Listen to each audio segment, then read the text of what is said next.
ICC champions கோப்பை cricket தொடரை இந்திய அணி வென்றதைத் தொடர்ந்து பாராட்டுகளும் வாழ்த்துகளும் குவிந்து வருகிறது.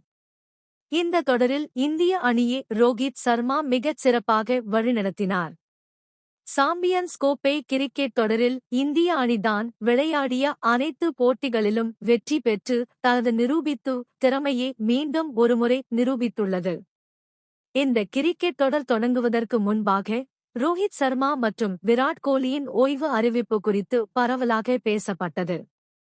தற்போது இந்திய அணி கோப்பையை வென்றுள்ள நிலையில் இருவரும் தற்போதைக்கு ஓய்வு என்ற பேச்சுக்கே இடமில்லை என்று கூறியுள்ளார்கள்.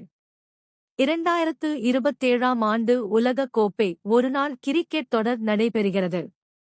அந்த தொடர் முடியும் வரை இருவரும் விளையாடுவார்கள் என்று ரசிகர்கள் எதிர்பார்க்கின்றனர். இந்நிலையில் ஐசிசி கோப்பைகளை அதிக முறை வென்ற கேப்டன்கள் யார் என்பது குறித்து இந்த பதிவில் பார்க்கலாம். இந்த லிஸ்டில் ஆஸ்திரேலியா அணியின் முன்னாள் கேப்டன் ரிக்கி பாண்டிங் முதலிடத்தில் உள்ளார்.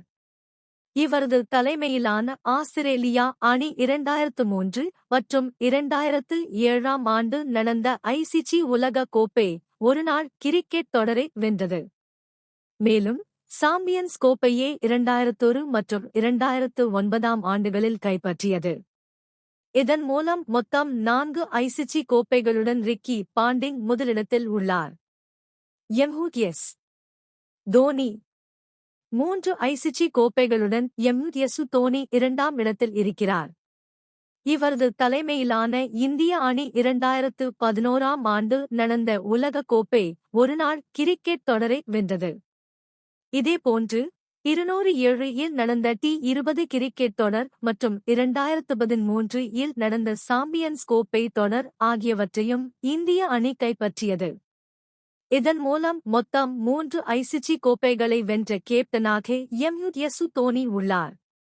வெஸ்ட் இண்டீஸ் அணியின் கேப்டன் கிளைவ் லாய்ட் 1975 மற்றும் 1979 ஆகிய ஆண்டுகளில் நடைபெற்ற உலக கோப்பை வென்ற அணியின் கேப்டன் என்ற அடிப்படையில் 2 கோப்பைகளுடன் 3ஆம் இடத்தில் இருக்கிறார்.